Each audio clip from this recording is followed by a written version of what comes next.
Good evening and welcome to the New York Symposium with Diane Sayre. I'm Diane Sayre, and here we are just a little over 2 weeks until the November 8th election. And that is what we're going to be discussing tonight because I, an independent candidate running against Schumer, and the other candidates who will be joining me this evening have not been included in debates. And this seems to be a rather common practice as the whole electoral process really is under attack. In my opinion, the idea is to split the citizenry, keep the citizens out of the political process. We've seen that with massive funding irregularities, what is called dark money, where candidates are funded and it's very hard to find out where they're getting their money from. And you see it by a lack of debates. We saw it in what it took for me to get on the ballot as a LaRouche independent candidate against Schumer. The state of New York changed the law from 15,000 signatures to 45,000 signatures. And then now there is a debate between Schumer and the Republican nominee, and they are trying very hard not to invite me. We are in probably the gravest existential crisis that mankind has ever faced. And that is because we have a few nations who possess nuclear weapons, who possess the means to annihilate the entire human race. And we have people who are foolish enough to be talking about using such weapons, which is really unacceptable. And obviously, in a moment like this, you would think it would be very important for the people who are going to be annihilated if there's a nuclear war to have a voice in the political process. We also see that where people do have a voice, some interesting things are happening, like the election in Italy with Giorgia Meloni, who now has appointed her cabinet. And there's a few interesting aspects to it, including that she did not choose the person from the European Central Bank to be her finance minister. I don't remember the names of everyone now, but at least a couple people in her cabinet are people that have, and I'm not saying they agree, but there are people known to my colleague Liliana Gorini, who's the head of a political party, also affiliated with LaRouche in Italy. So that's a big change. And then, of course, the biggest one, not only did we have the, I don't know what to call it, heavenly mercy of the Queen of England passing away or shuffling off this mortal coil, unfortunately to be replaced by King Charles. But Liz Truss became the shortest lived prime minister ever. And I will just say two things about her that people may or may not know, and I don't think either of them particularly helped her political career. One is when she was campaigning to become prime minister, at a meeting, someone said to her, you know, if I ever had to put my finger on the nuclear button, I think I would be ill. I can't even imagine it. How would you feel about that? And she said, oh, you know, it's just something the prime minister does. You know, it's just part of the job description, nuclear war, annihilating. So she doesn't, not moved at all by that. And the other is with all these crazy policies of quantitative easing and quantitative tightening, she, like some bankers we've heard in the US, are saying, well, people are just going to have to feel some pain. And she had said, famously and perhaps infamously now, that she really didn't mind being unpopular. If she makes the people suffer and they don't like her, well, it doesn't bother her at all. At any rate, so she's out. Now, hopefully Boris Johnson is not coming back in. We'll see. But I just say this to underscore we are in a revolutionary moment. There is no business as usual, thanks most likely to the United States and maybe Sweden or other, Nord Stream 1 and 2 had an act of terrorist sabotage, and it's going to be very hard to get energy to many of our European partners. How long do you think Germany is going to want to stick with the United States if the reward for being our partner is you have no energy and you get to have a nuclear war. For me, that would be a no-brainer, but some of the Western leaders aren't that sharp yet, apparently. So finally, I'll just say on this debate, which I should be included in, having turned in 66,000 signatures in the state of New York with Schumer and Joe Pinion, the Republican nominee, the station Spectrum News, New York One, told my campaign coordinator that the reason why I'm not in the debate is I didn't meet their criterion. What is it? Well, you have to be getting 15% in the polls. Now, first of all, that's absurd. The purpose of the debate is to shape the way people might vote. They're not supposed to know how they're going to vote before the debate, or maybe it will change their idea. So that on the face of it is absurd. But secondly, I'd learned from a couple of my supporters who were called by these pollsters when they said that they were planning to vote for Diane Sayre for Senate. The polling person told them, oh, we're sorry, that's not on our list. That's not an option. So we know that we finally got the questions for all 4 of the polls that they are using, and not one of the 4 includes my name in your choices. So obviously, being that that's the case, it would be exceedingly unusual if I had over 15% of the vote not being a choice. And that is the way the electoral process is rigged. And I am urging everyone to call up Spectrum News and demand that I be included, as well as Schumer's campaign office, but we can get to that later. So without further ado, I'm going to go to Dion Powell, who is running as a Conservative Party candidate for state Senate. And Dion, you can tell people what district and so on, and what's the situation with your race. Hi, good evening, everybody. I'm County Committeeman Dion Powell. I'm running for the 32nd State Senate District here in the Bronx, New York. That goes way down to 153rd Street, all the way to the Grand Concourse, all the way east to Southern Boulevard, all the way up north to 183rd Street in the Bronx Zoo, east of Yankee Stadium, and so forth.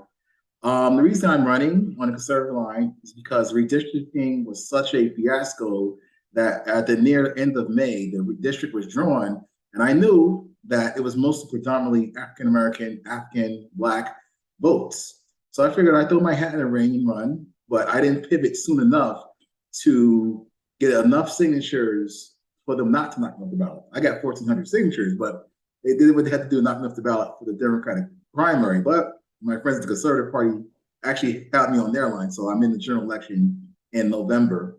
As I see it here, voter disenfranchisement and suppression comes in a different form of the perpetuation of ignorance. I'll start with the voter guide. In New York City, we have something called a voter guide, which is a printed leaflet of where we have candidate profiles, if there's any ballot proposals, where to vote, and so forth. Well, I dealt with NYC votes, so I had to submit my profile information, picture, and stuff like that. This is like 2 months ago. So time goes on, there's a little back and forth, and then eventually I'm like, well, where's the profiles? So I put them on blast on Twitter, learning from Diane and Theo Chino, some other people, just, tag an agency and let them have it with a screenshot of their errors. So I did that. I was surprised last week, they actually replied and said, all right, we apologize. And they put the link of their website with the updated profiles. I said, this is great. My profile's up, what everybody else is. But then Tom Schmidt, who's running for Congress, and Theo Chino, some other candidates, contacted me, like some buckets, and they said, well, Dion, that's wonderful, but the voter guides they're mailing out to the public don't have any candidate profiles in them. All they do is have the 4 ballot proposals. And every book they send to the millions of New Yorkers says, hey, go online and you'll find your candidates there. So that was a great loss to all of us candidates that worked 3 times as hard to get signatures and fight to the general election and all other bureaucratic administrative processes. But there's hope, Diane. I believe that the vote is your voice. And so many people's voices aren't being heard. The voter turnout's getting low, low, low, low. However, because of this, the establishment is in trouble because once people stop voting, then more people from other parties can rise to the surface and win, I believe. Great.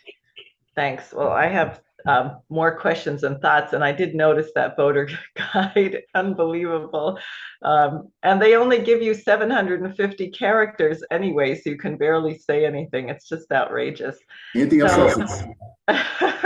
Exactly. So now we're going to introduce Jeff Young, who is the Democratic Party nominee for Congress in the 6th District in Kentucky.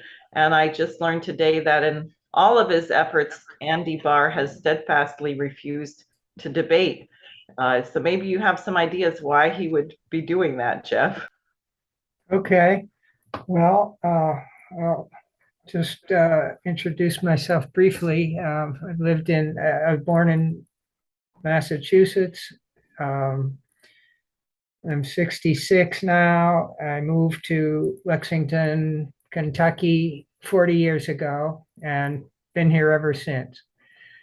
So I worked, well, let's see, I went to MIT, took a couple of classes with Noam Chomsky and became an anti-imperialist, anti-war activist part-time for the next 45 years. Still am today. Moved to Kentucky, worked for the state energy office in Frankfurt for 15 years and started running for various offices in 2012. First time I ran was as a Green. It was a Green from 2009 to 2013. I ran for the Kentucky State House. Didn't win, but learned how things worked. So Andy Barr, the Republican incumbent right now, won his first election and went to Congress. He won it in November of 2012. And so in August of 2013, I went to a town hall meeting of his in the neighboring town. And I realized he was a typical pandering politician, very right-wing, anti-immigrant. And I decided to start running against him. I ran against him in 2014, 2016, 2018 as a Democrat. 2020 as a Republican in order to, because the Democrats were rigging their primaries against me. So I ran against them as a Republican in 2020. The Republican Party of Kentucky, rigged their primary against me in precisely the same way the Democrats do. They do it by giving in-kind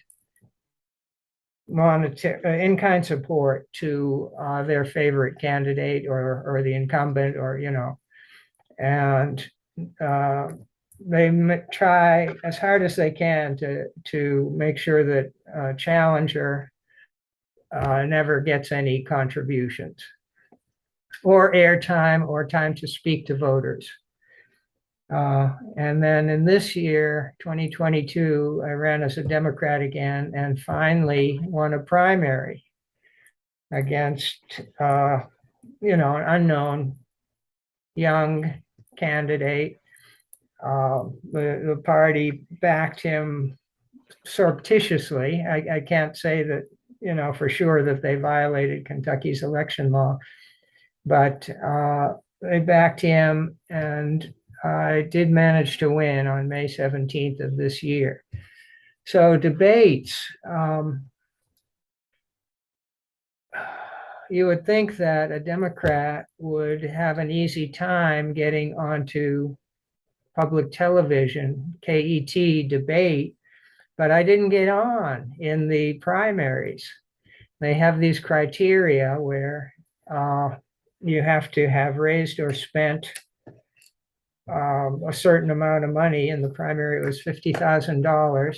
I had spent more than that, according to the FEC financial report that was filed on the 15th of April. So pretty far. No, let's see. March, yeah, the cutoff date was March 31st. If you hadn't spent 50,000 by March 31st, you couldn't get into the primary debate. Well, I did, but I got a letter from a lawyer who works for KET who said, yeah, but some of these expenditures are not legitimate. So we're not going to let you on the stage. And my Democratic opponent didn't qualify either. So there was no Democrat allowed to speak to voters from the KET studio. Anyway, finally, they let me on in the general election because I had spent so much that there was no way they could exclude me. And that occurred on Monday, October 17th. There's a tape, it's about 18 minutes. I got it on my website, which is Young for Kentucky, YOUNG, number 4, KY.com. You can find it there.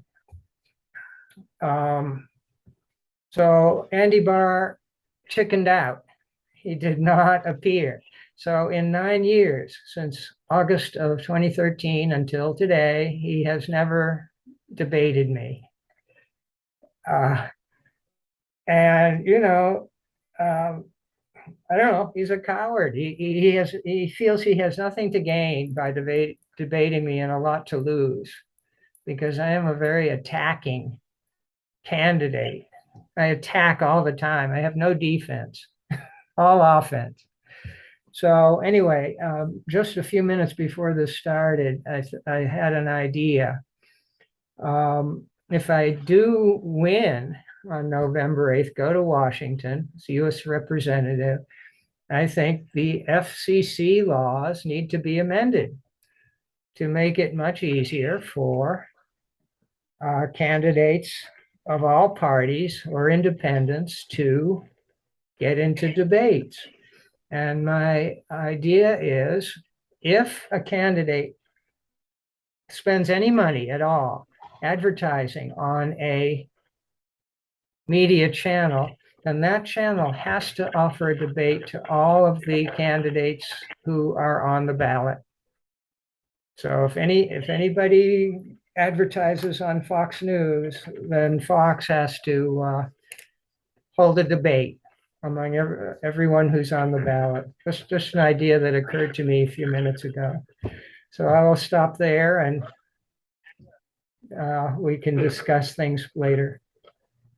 I like that idea. We definitely have to do something. I mean, there should be equal time for sure. Go ahead, Joel. How's it going down there? You got into a new congressional district, so I'm sure your situation has been wide open, right? Thank you, Senator Slayer. As bad as the New York Times has been in covering or blacking out your campaign, they've had at least 2 articles on the 38th new district in Texas, both of which were puff pieces for my Republican opponent, Wesley Hunt, who is a Black Republican. And the latest article said that, see, the Republican Party can't be prejudiced because they have 67 Black or brown candidates running for Congress all over the country, and they highlighted Wesley Hunt with no discussion of the war, no discussion of hyperinflation, all about race and how nice and wide open the Republican Party is now. The Houston Chronicle gets about half of its articles from the New York Times news service. However, the only coverage of the 38th congressional district race since the Republican and Democratic primaries has been an endorsement editorial a few weeks ago put out by the Houston Chronicle. And I do have to give it to them. They did invite me to the endorsement interview, which was on Zoom. Now, I was there, even though they sent me the Zoom link 15 minutes after the interview started, and I couldn't get in until about 15 minutes were left in the interview. My Democratic opponent was there for the whole hour. And I immediately went on the attack, like Jeff, and said to the Chronicle, because Wesley Hunt did not even bother to show up for the Zoom endorsement interview. Now, the Chronicle had endorsed Hunt in the Republican primary where there were 10 candidates. And they predicted exactly what his percentage would be, around 56%, which he got. Now, I also have to commend the Chronicle because when they published the editorial, way down the editorial page, after they disabused Hunt, they actually did not endorse Hunt because they said the guy is too arrogant. He didn't show up for any interview. He hasn't showed up for any campaign events. He doesn't even fill out the League of Women Voters questionnaire. That's how arrogant he is. He thinks he's going to slide right in. But at the end of the editorial, they mentioned me, and it was pretty straight. They said I was an electrical engineer with Lyndon LaRouche for years, against the Green New Deal. And they even say, as a LaRouchian, Jean's views have a wide spectrum. Well, of course, if you know anything about the electromagnetic spectrum, you know it goes from radio waves, meters long, to gamma rays, which are a few femtometers.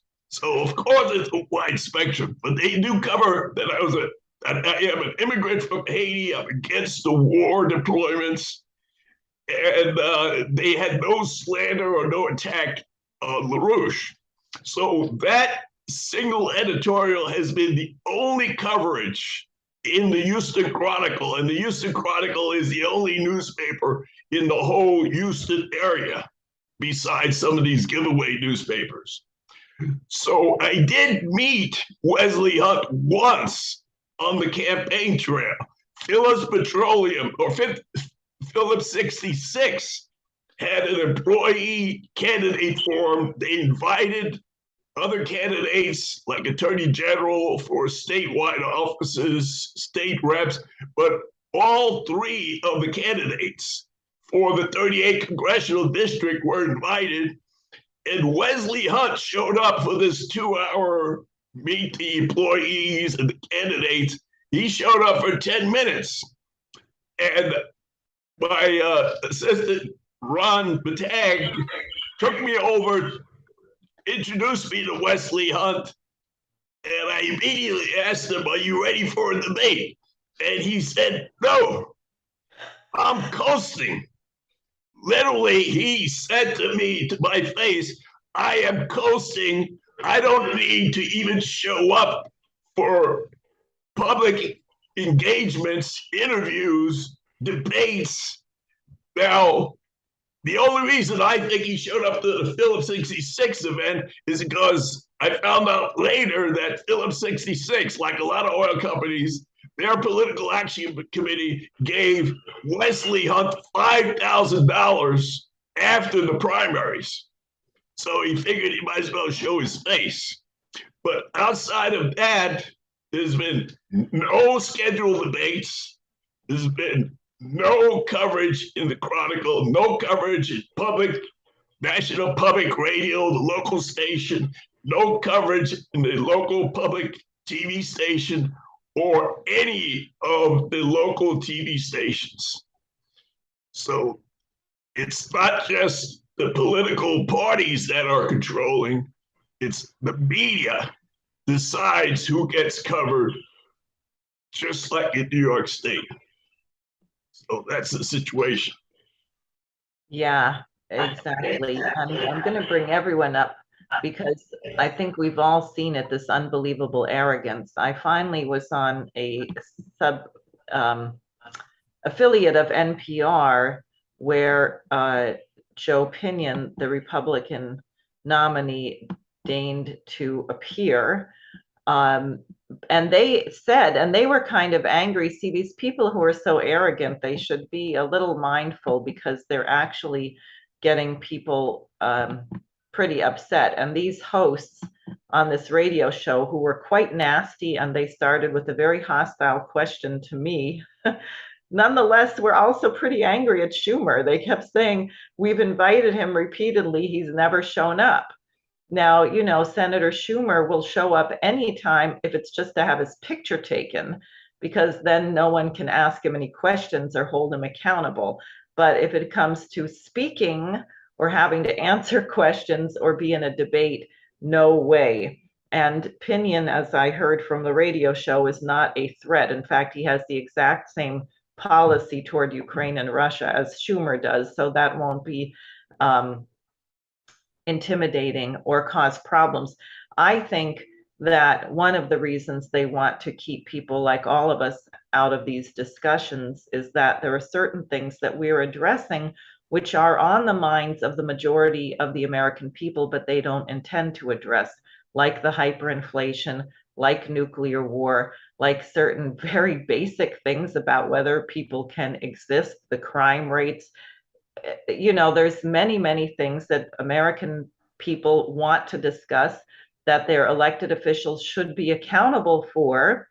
And if they can avoid having a debate, then they feel they don't have to discuss them, and also make sure that voters don't even know that they have a choice, which is the other thing. Why is voter turnout so low? Well, because as far as they know, the only one on the ballot is Schumer, or in the case of Schumer, he's actually trying to pretend that he's not even up for re-election.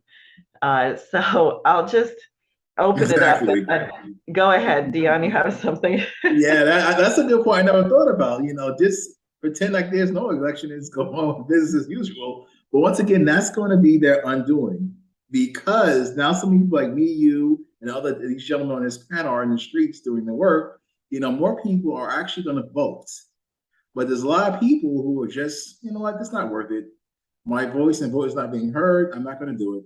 So as the voter turnout goes lower and our like-minded steadily increases, and their voter turnout goes low, and then you have the usual establishments that's trying to chip away, then it'll be very interesting to see if one of us wins, then none of us wins.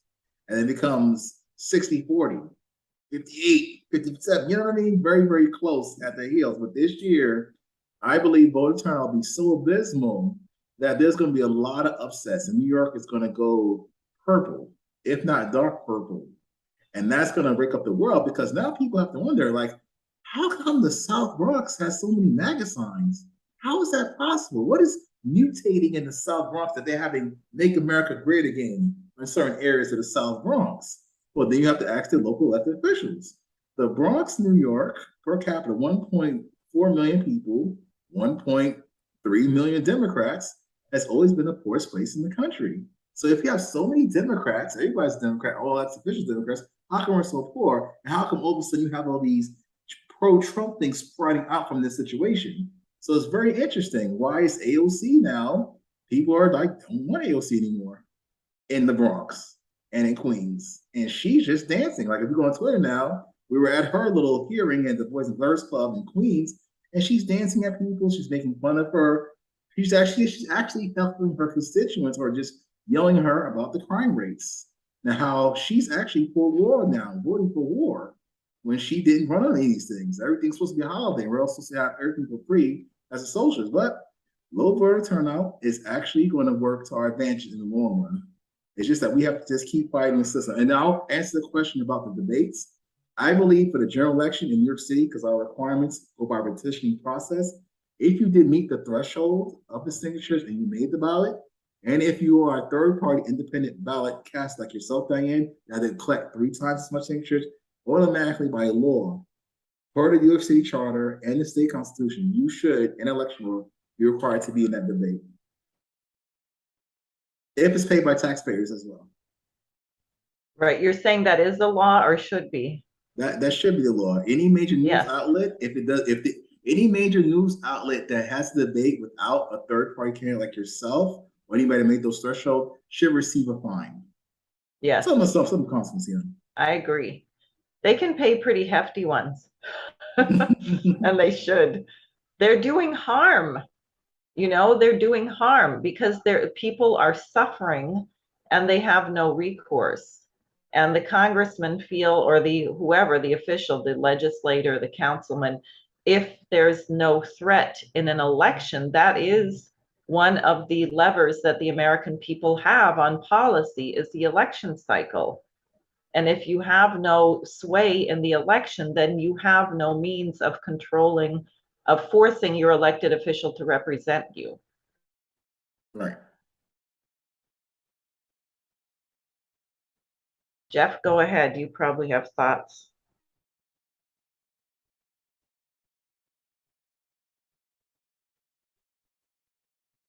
You're muted, Jeff, if you're talking. There we How go.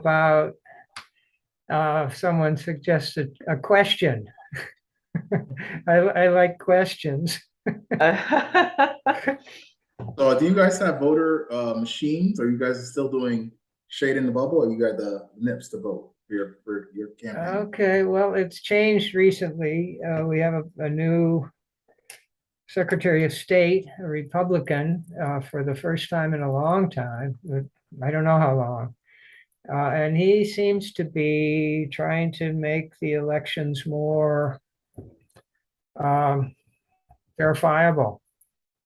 So he's asking people for voter ID, but he also has this new system whereby you go into a booth, you mark the boxes, and then they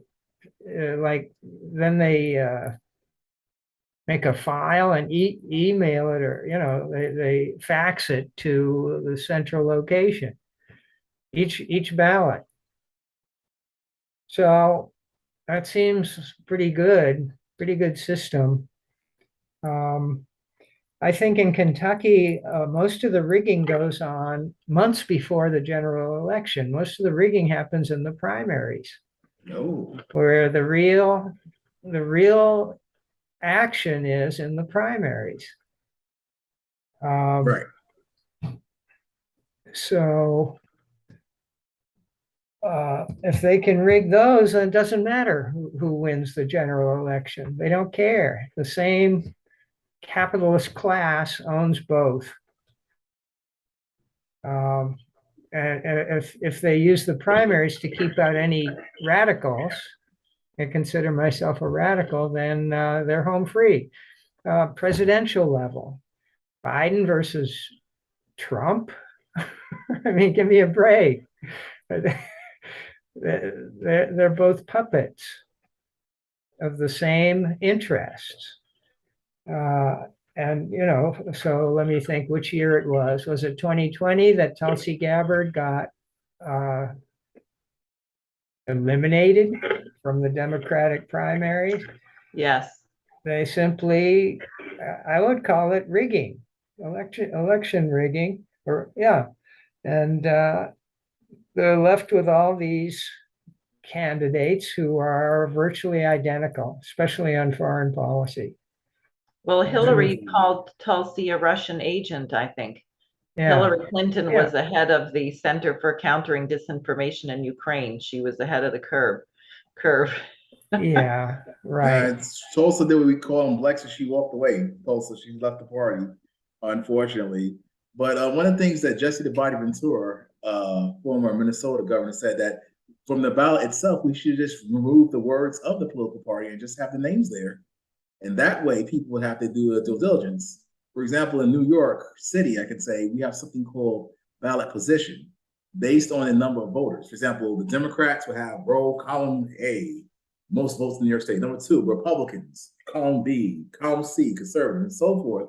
But if you remove those columns and just have the names there by the respective positions they're running for, that would make things different. Because in New York City, what they do in minority communities are, especially in the Bronx, the bluest, everybody's Democrat, they'll hold the ballot to your face like this, and they'll say, hey, if you're a Democrat, you have to vote straight down Democrat. If you're a Republican, you have to vote straight down Republican. Otherwise, you'll lose your vote. Now, do you want to lose your vote?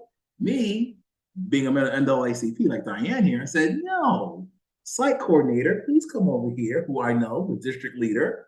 What's this about? They said, well, if you move over here, you'll lose your vote if you vote anything out of your party. And that's the voter fraud, disenfranchisement, and suppression I'm talking about. But that's going to hurt them because more and more people with the D are not going to show up, and more people with the R or something else is going to fill us out. And next thing you know, people are going to be winning elections by 3 figures, maybe 2 figures, because now to become mayor in New York City, you only need maybe like 13% of people to vote, and of these millions of people. Sometimes it's going to be like 9%. I hope voter turnout this year is so abysmal, things have changed. Because next year is redistricting for our city council, and everybody's up for re-election.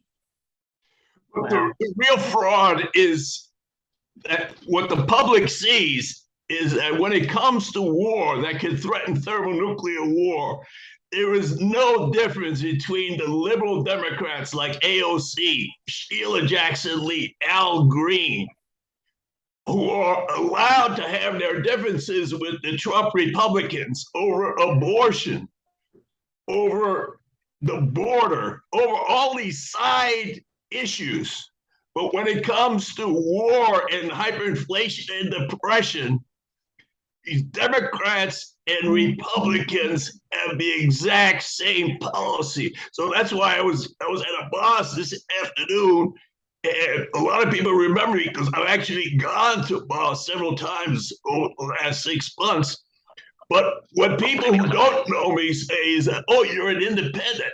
And their ears perk up. They're sick and tired of hearing the same crap from Republicans and Democrats. And that's why we have a chance of breaking this open, not over these tiny issues, but over war, peace, and depression, or how to get out of a depression. One of the issues that Diane knows is there's me in New York City is the COVID vaccine mandates. I'm not an anti-vaxxer. You know, they gave us lots of free toys here in New York City with the COVID, free test kits, free thermometers. Everybody, if you get vaccinated, we'll give you a free bottle of wine. So now everybody's vaccinated, boosted up. But the problem is this. We've lost a lot of employees in New York City that didn't get vaccinated. The day before the African-American Day Parade, this Saturday, our mayor, Eric Adams, fired over 800 educators for not getting the vax. We still have people that's on leave without pay that haven't been vaccinated. And this vaccine mandate is a huge issue in New York City that we're crying at the tops of our lungs with Kyrie Irving and that tennis player as well, and some other people, celebrities that are not vaccinated. But the media is another big piece of this because nobody knows that we're having so much problems because of the mandates here in New York City, nationally, internationally, maybe, but in New York City, our quality of life has really gone down. I was with some educators today at a after-school mixer for the teachers, and they said, yeah, you know, attendance is abysmal. The enrollment of students is low because kids aren't being sent to school because they're not vaccinated, and parents will refuse to have their children go to school where they can't go if they're not vaccinated. And they're also saying employee levels are low. They should be paid more because you have one teacher doing 3 or 4 jobs in the school, even maintenance at times, because, you know, there's no workers. And our mayor screamed like, I don't understand why people don't want to work, but we have this entire population of unemployed people and people that want to work, but just don't want to get that vaccine mandate requirement. And it's coming to find out now that these vaccines aren't even working as well. And now the New York Times is finally broken, because New York Times came out with an article today saying that, you know, teachers are realizing students are 2 grade levels behind in instruction and comprehension and so forth. And parents or teachers are saying maybe they got it wrong. So you're going to say this, you're going to hear this phrase in your campaign show, maybe you got it wrong when it comes to this COVID thing, because now a lot of people are seeing the negative results. And that's another big issue on the campaign trail that's not in the media or being discussed at any debate is the COVID vaccine mandates and going forward. Because our governor has 3 emergency powers left. She has emergency power over polio, emergency power over monkeypox, and she also has a declared emergency for gun violence. So she still has 3 emergency powers. So people think if she gets reelected, she can reinactivate the COVID mandate of emergency power to do another overreach power grab to use us as, I don't want to say human capital, but she also has concentration camp spending with our attorney general for anybody they suspect has a disease. They can be arrested and detained. And if people don't know these things, but now people are waking up and saying, you know what? I am not getting my fifth booster. I refuse. I said, well, look what happened to Australia. What?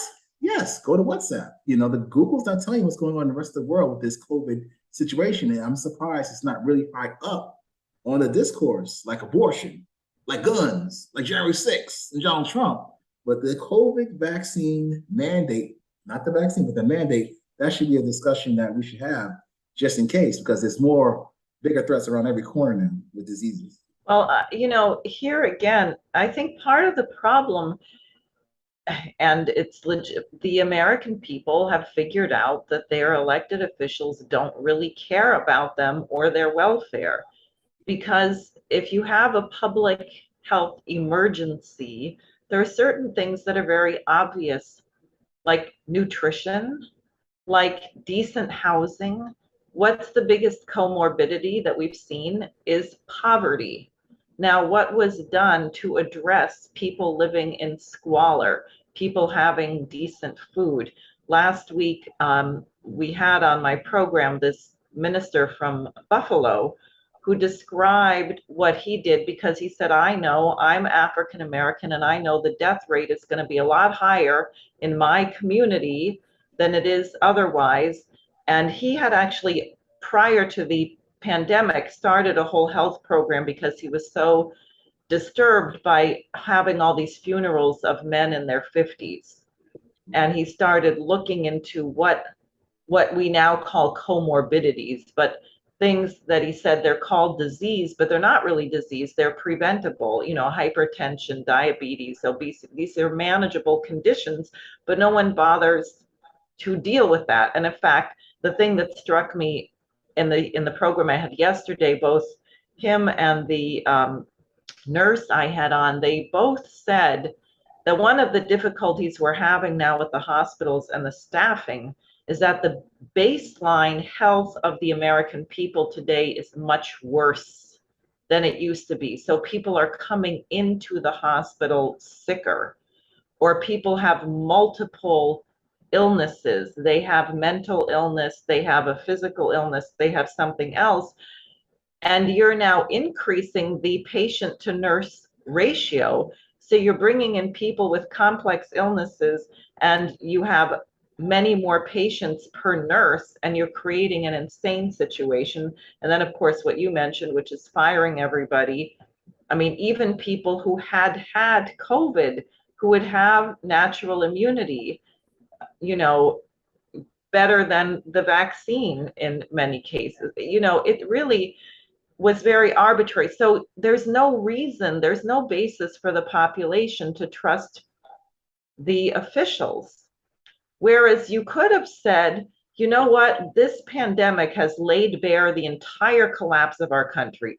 Our bridges are collapsing, our meat packing plants are a complete mess. People in the NYCHA buildings don't have proper ventilation, the water. So maybe we should take advantage, of this emergency to say, hey, let's come to our senses, forget the post-industrial society, let's have a crash program, let's train young people to do basic things in sanitation, let's build modern housing, let's make the classrooms bigger, let's clean up the subways. And you take it as an opportunity to transform your labor force into productive employment, which then begins to increase the health of the population as a whole. And you could have, instead of making everyone terrified and isolated, you could have engaged people in actually doing something that would improve the health and standard of living and morale, I will say, and therefore their mental health in this process. And it's interesting because what he did in Buffalo is set up a phone bank where they got a grant, a COVID grant, and they were able to actually reach 400,000 people out of the 900,000 people in the county. And they had a questionnaire, and I think his wife is in mental health, and included mental health questions. But so all kinds of things about people's well-being and diet and underlying conditions. And they would actually connect people to relevant professionals, but they also went around delivering fresh fruit, fresh vegetables, rice, and beans. And they cut the death rate in the Black and Hispanic population in the Buffalo. The death rate went down to a lower percentage than they were in the overall population. Well, Diane, I will say this. I'm going to give you a little libertarianism for your panel. Watch this. So with Brexit, we had a concept called school choice. Now, one of the people we met on the way was the National Black Home Educators. They told us that Black home education in 2020 present day has gone from 6% to 17% and growing nationwide.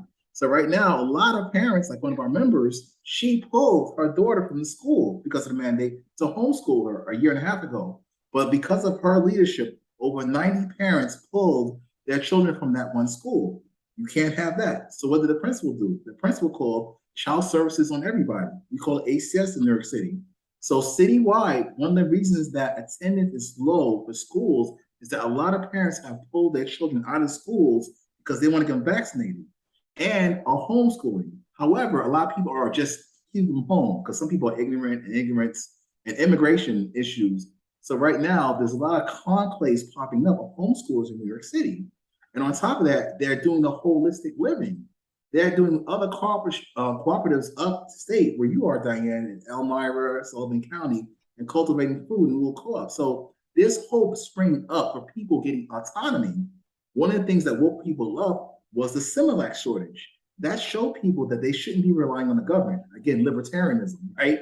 So slowly but surely, a lot of minorities and other people are getting together holistically with cultivating back to agriculture and homeschooling. So there's a lot of potential there. We're taking self-independence and ownership on your own. So that's the hope I'm getting right now. We're fighting for it. Well, this is why we're having these discussions and should have debate, because I am a very staunch advocate of public education, but it has to function. It has to function. And again, you see that there's no commitment to this principle, which is what makes people cynical and they lose hope. I mean, teachers in the public schools are spending their whole salary buying supplies because they're not provided by the school.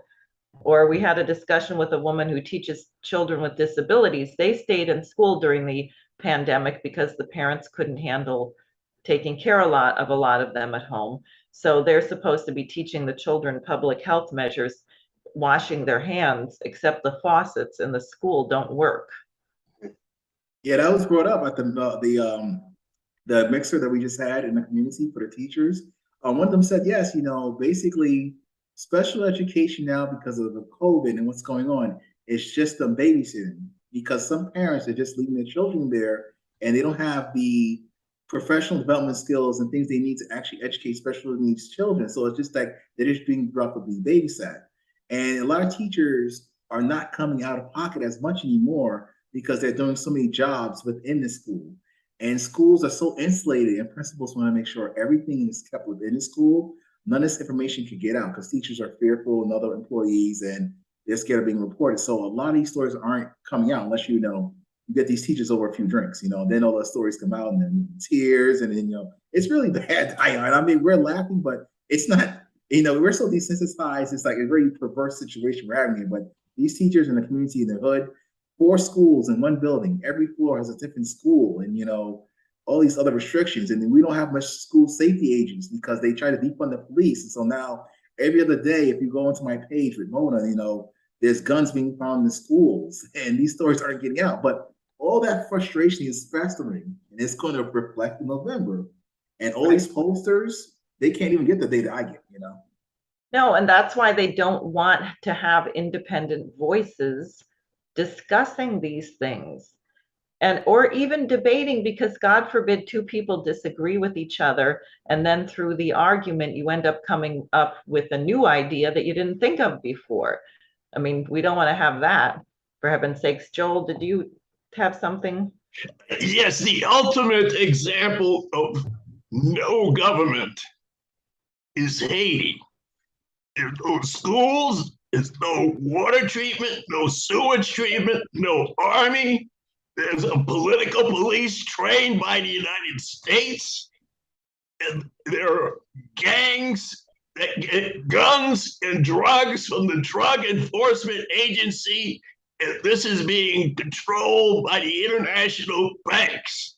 So this idea of libertarian limited government, look at Port-au-Prince, that's an example. And another thing, there are no vaccines for an H-bomb going off in your neighborhood. That is the mortal threat that we face today. Mhm. I'm supposed to respond to wanna that? add- That was an attack? No, I'm good. I'd like to add that I'm against vaccine mandates, Okay, good. period. Because I think it violates the Nuremberg Code, Yes. which prohibits any kind of medical intervention without informed consent. And if it's a child, it has to be the informed consent of their guardian or parent. It's not on my website this year. It's no reporter has ever asked me about vaccine or COVID or anything like that. I've studiously avoided talking about it for a year now. But if anybody does ask me, I'm opposed. It's a human rights violation, and I think that our whole country has gotten it wrong. Maybe we got it wrong. I think our whole country did. So, yeah, that's Well, all I have to say at the moment.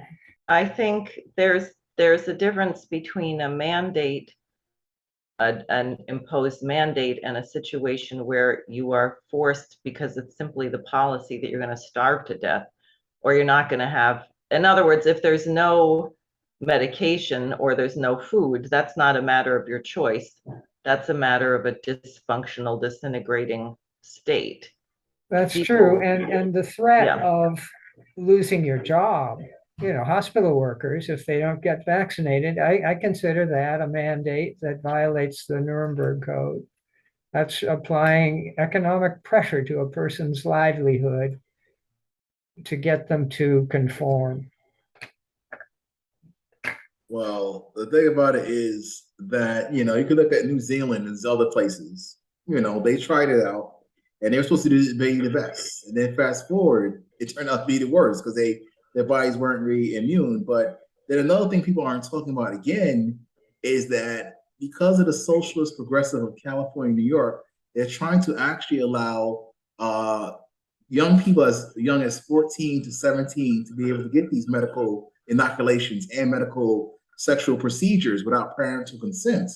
And that's one of the things that people aren't talking about as well, what's going on. That's the ultra left, if you want to call it that, for giving young people and minors autonomy of their medical choices outside of their parents' consent. And that also should be a part of discourse. But Dan, you said something that's very key. A lot of people like myself have said it before. I would love to debate. I would love for you to take my ideas and do them. Some people don't mind when I debate and they mouth off, and then the incumbent may win, but they start implementing the same ideas and policies that they had to defend against. So that's a glimmer of hope, but that is the ideal that we would have from a debate, and that's why we need one. Well, not having a debate is also what leads to the incredible lack of trust, right? Because people say, take the vaccine or take global warming, and people say, well, I have evidence that X, Y, and Z is not true. Can we have a debate? Can you present your evidence? There was supposed to be a panel under Trump on climate where they were, because who's actually proven that CO2 causes global warming? And why don't they have to prove that? If they're going to tell everybody that they should shut down fossil fuels and freeze in the dark, then shouldn't it be based on something that you can demonstrate is actually true? And the whole panel was shut down. You're not allowed to question what is told to you as science. And does that make people say, okay, great? No. When you're not allowed to question, then immediately you suspect that there's something to hide, right? Yes, and that's what's going on That's what's going on with social media right now. And as a result, people are scrambling for different social media ways to get their message and story and voices heard. And that's why it's very important now that we shouldn't be able to use the word censorship. Because for me, anytime it says I'm being censored on Twitter or Facebook for saying the word COVID, or I just put up an innocent post and all of a sudden I got blocked or shadow banned, and that creates emotion. But if we have the understanding that we click the terms of service by signing up for these social medias, that it's their material put up, then we as the consumer, libertarianism again, I guess, should be able to take it to another platform or create one of our own. And that's also influencing the voter pattern and data. Because a lot of people, far right and far left, have been shadow banned at some point, especially over these opinions over the mandates and the vaccine and different issues that we're talking about right now, like flat earthers. There's still a thing as flat earthers. I know. It should still be discussed, but And that will be people who think we reflected. never went to the moon. And Right. and now you can get banned if you talk about the Nazis in Ukraine. So exactly. Or you can get put on a hit list. So, I think we have to look, we're at a turning point. The point about what happened to Liz Truss, what happened in Italy, we're at a turning point where the old system is doomed. It's over. The question is, do the elites, these bankers, bring destruction on the entire planet by thermonuclear war or maybe a deliberate? They can't control the meltdown of the system. They might have some control over when it happens. So do we go into a total tailspin of economic deprivation, nuclear war, or can we assemble ourselves to actually move into the kind of paradigm where human beings should live? And one of the big crimes is that we're not in touch with nations which have very much changed their direction, like what China has done to eradicate poverty, or what this Eurasian Economic Union is doing. The sanctions, everyone knows the sanctions that we've put on Russia seem to have hurt us a lot more than they've hurt Russia. But why is that? Right? What is Russia doing? Are we allowed to talk about that? Are we allowed to talk about the kind of economic agreements between these major nations going on? No, you're not supposed to. So the American people are kept in the dark, and they have an overwhelming sense of mistrust. They earned lack of trust in their officials, but they are deprived of I hate the word information, but they're deprived of knowing certain things about dynamics in the world overall. Right, because that's why I used to go to the City College of New York, the first public free university. And the reason they implemented tuition in the 60s, besides minorities coming in, there was a rumor that an educated proletariat is a danger to any governmental system. And that's why I read one of these, because it keeps me informed. And the thing is, critical thinking and common sense are a dangerous combination in society, and gets people to question. And it's taking away the leadership skills needed to actually solve the problems. And that's why we're so dependent on the government. Anytime something happens, we call somebody. A lot of people don't even know how to change a tire anymore. That's how bad it is. And that's what's dangerous, but it's also an easy mechanism for control. But another scary thing too for the election is it was very polarizing. It had husband against wife, brother against sister, and it pitted people against each other so much, or people apart so much, that it's actually snapping back in and bringing people together that weren't together before. Again, with the mandates actually united MAGA people in the streets of New York City to Black Lives Matter people in the streets of New York City. Blacks, and everybody was just there. There were young people at the AOC event the other night with me yelling at her that she's got to go. And that was just poof. And the mainstream media won't dare let you see that. And on social media, everybody's giving out the clips that we took with this happening. So it's festering. But again, the system with the people and humanity sometimes, in good times, corrects itself, like post World War II or Reconstruction and all that kind of stuff. They will figure it out. So there's some hope there, Diane. Don't be so Well, negative. The sun will come out Who tomorrow. who publishes the New Federalist? Just me, it's curious. my campaign Oh, newspaper. that's you. Okay, great. It stunned Wall Come on. Street, attained ballot status. Yeah, that was an important achievement. Congratulations. It was. I think we're about where we should wrap up. But Joel, if you have something you want to say, I will go ahead and then I'll wrap up.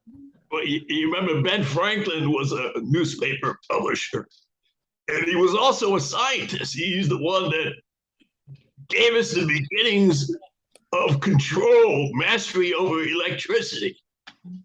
And he was also the one who organized the revolution against the British. And he must be spitting in his grave the way most Americans reacted to the death of Queen Elizabeth II by worshiping the British monarchy. Why the hell do we have a revolution against these vicious bastards if we treat them like some celebrity? I think King Charles III is going to disabuse people of any nostalgia for the monarchy. And if the British want a new prime minister, I select Ariel Henry, the prime minister of Haiti. Maybe he should get out of Haiti and go to London. I think the British might have already selected him, accepting they're keeping him down there. Well, the saying goes, politics is the Hollywood for the ugly. So these people are celebrities, and that's the way they keep controlling the masses, looking to them as such. In addition, somebody actually made an observation to me that America has become what it hated. America has indeed become England, taxing its properties, whereas, there's no much freedom of religion, as it were. And, even in— How about the standing armies in other countries? Right. That's in our Declaration of Independence. Right. And so we've actually turned into the monster we tried to escape with this whole experiment. But again, we're starting to make certain adjustments here and certain balances. Like I always knew in Minnesota that the Muslims over there were conservative Democrats and they weren't with abortion and some of these liberal policies. And now fast forward, they are starting to speak out. I am a Democrat, but I'm not in this area that you're trying to pull the party in. People are saying the party left me. Even Republicans here in New York City, young Republicans are bucking with Tina Forte as well. The Republican establishment are being defeatist against these Democrats. So there's some hope there. Now for third party ballot access, I resign King Cuomo, become King Cuomo II. He's making plans. He just came on a new podcast today, Diane. So hopefully we can get you on his podcast soon. Would you like to be on Andrew Cuomo's podcast? I can make it happen. Don't fall out your chair, Diane. Yeah, sure. I'm not the one who has things to hide, so that's fine. So I think we're going to wrap up. I really want to thank all of you. The thing that's sort of striking to me is everyone's coming at this from a very different perspective, different states, and they have also adopted different techniques to achieve the same goal, which is to keep our voices silent, whether it's how much money you've raised or this or that. But I think I concur, Dion. I don't think it's locked up by any means. I think that's partly why they're so desperate and the censorship is so desperate, because they don't have the situation under control. They don't. So everyone should take hope. Everyone should vote on November 8th, please. It's important. And I mailed in my ballot. Okay. And I'm going to go vote in person too. I always do that. I mail it in, I take a screenshot, put it on my ballot. In your country, in your states, guys, isn't it a misdemeanor to show your ballot on social media? Is it a misdemeanor? That's another issue. That it's a misdemeanor to show your ballot and put it on social media. Did you know that, Diane? I didn't. Yeah, it's a misdemeanor. Every year I do it now. They report me to the Board of Elections. I screenshot my ballot when it's filled out, the proposals, I put it on my social media. And so I'm going to send you the articles where it says it's a misdemeanor if you publicly show your ballot. I'm like, well, if you can't make small changes like that with yourself to show the world how you're voting and why in a discourse, that's another means of suppression in which people are still fearful and hate this politics stuff. For me, I'm not, no. I vote here. Jehovah's Witnesses don't vote, and it's okay. don't be so guilted and shamed and triggered by that word voting, because then they already got you. Right. No, that's right. Actually, some people I was speaking with about how to make our elections transparent said, well, one way of ensuring that people knew that the outcome was proper is to get rid of the secret ballot. Now, in a totalitarian state where you have reprisals, or like the UN voting against Russia, things like that, where the Russian ambassador said he knew personally that ambassadors got threatened to have their bank accounts frozen and so on. He wanted a secret ballot. But it is interesting because in a free country, you should be able to have a non-secret ballot without fear of retribution or reprisals. And then you would certainly know that the election reflected what people wanted. So I'm not proposing that one way or the other, but I am saying that the process has to be such that the people are confident that their voice was heard and that they have a right to disagree. And if we lose that, we have nothing. So I would just encourage everybody in New York, please call Spectrum News, New York 1, tell them the debate October 30th, Diane Sayre has to be included in the US Senate candidates debate. Call Senator Schumer's campaign office and tell him the same thing. I know we're getting under their skin because I've heard that they're getting rather testy with people and accusing people who never called before of calling repeatedly, which they are not doing. So I think we might succeed at getting this breakthrough. So thank you, everyone, for joining, and thanks for listening. Thank you, Have man. fun. Okay.